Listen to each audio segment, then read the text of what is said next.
Hey everyone, if you're having trouble verifying your Navy Federal card for Apple Pay, don't worry, I've got you covered with two simple steps to fix it. Let's jump right in. First, open up the Navy Federal app on your phone.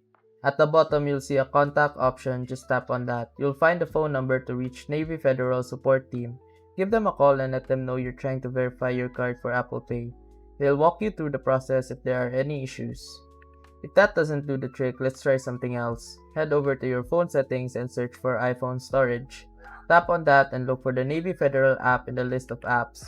Once you find it, tap on it and select Offload app. After that, wait for a moment and reinstall the app. This will make sure all the app files are in check and may help solve the problem. That's it. Hopefully one of these steps works for you. And remember, if this video helped you fix something or saved you from wasting money, here's an easy way to support the channel. You'll find an Amazon link in the description. Bookmark it and use it whenever you shop. Whether you're buying tech or everyday essentials, a small portion of what you already spend helps support the work here at no extra cost to you. And trust me, Amazon won't even notice. If you want to support directly, you can also buy me a coffee or check out the phone accessory store link below. Totally optional. That's it. Thanks for the support. Stay sharp and I'll see you in the next video.